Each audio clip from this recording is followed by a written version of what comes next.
एक बार की बात है, महात्मा बुद्ध अपने शिष्यों के साथ घूमते हुए वैशाली नगरी में पहुंचे।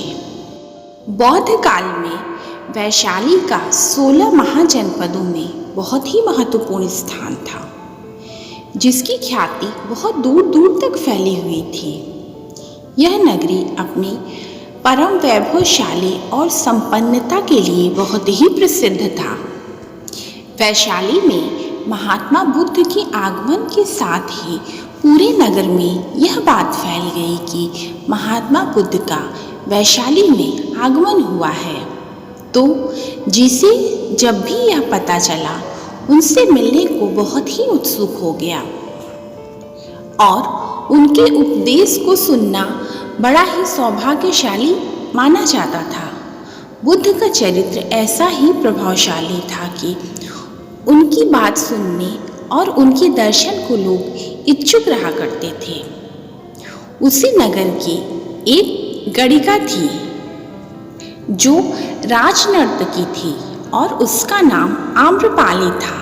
आम्रपाली के मन में भी बुद्ध से मिलने की बड़ी ही प्रगाढ़ इच्छा उत्पन्न हुई। खुद को महात्मा बुद्ध के पास जाने से रोक नहीं पाई और वह उनके पास पहुंची। उनको प्रणाम कर उन्हें अपने घर भोजन के लिए आमंत्रित किया कि इतने प्रेम और सरल और श्रद्धा के भाव को देखकर बुद्ध ने उसके घर का निमंत्रण स्वीकार कर लिया। जब यह बात लोगों को पता चली तो महात्मा बुद्ध ने वैशाली के प्रसिद्ध नर्तकी आम्रपाली का आमंत्रण स्वीकार किया है, तो लोगों में इसके प्रति विरोध की भावना आ गई और उन्होंने बुद्ध से इस बात पे बात करने की सोची और वह सब बुद्ध के पास पहुंच गए और उनसे कहा कि बुद्ध, वह आम्रपाली एक गणिका है, आप एक गणिका के घर भोजन पे कैसे जा सकते हैं? बुद्ध मुस्कुराए और बड़े ही सरल शब्दों में मुस्कुराते हुए उत्तर दिया कि मैं तो उसके प्रेम भाव से उसके घर निमंत्रण पे जाना चाहता था। उसकी जो भावना थी मुझे बुलाने की, वह बड़ी ही पवित्र और निश्चल और श्रद्धापूर्वक थी, तो मैं उसे मना नहीं कर पाया।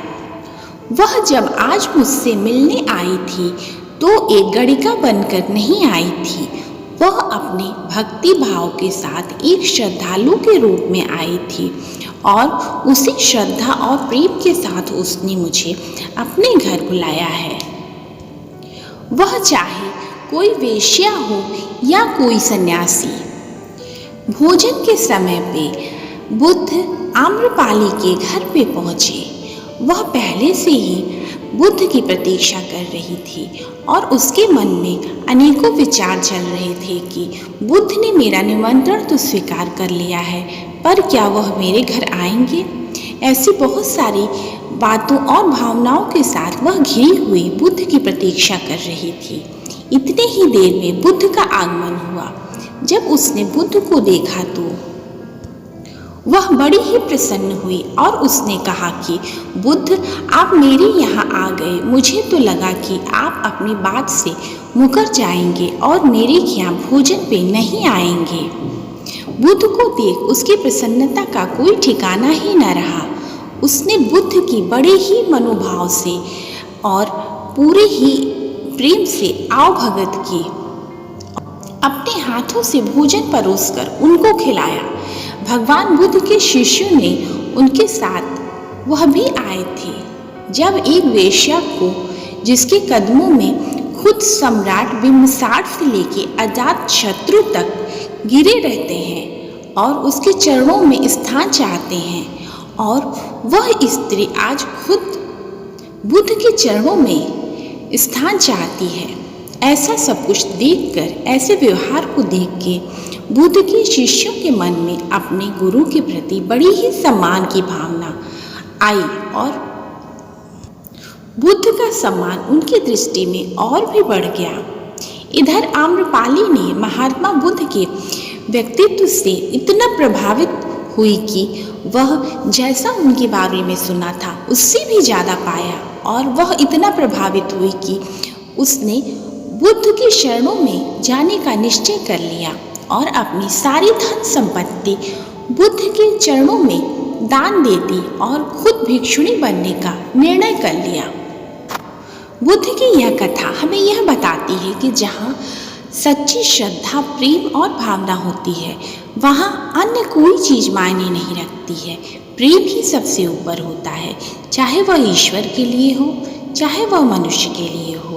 प्रेम तो प्रेम है, उसकी कोई तुलना किसी चीज़ से नहीं की जा सकती है। इन्हीं बातों के साथ हमेशा हंसते रहें, मुस्कुराते रहें। अगर आपको ये वीडियो अच्छा लगा हो तो प्लीज़ लाइक करें, शेयर करें और सब्सक्राइब करें। Thank you.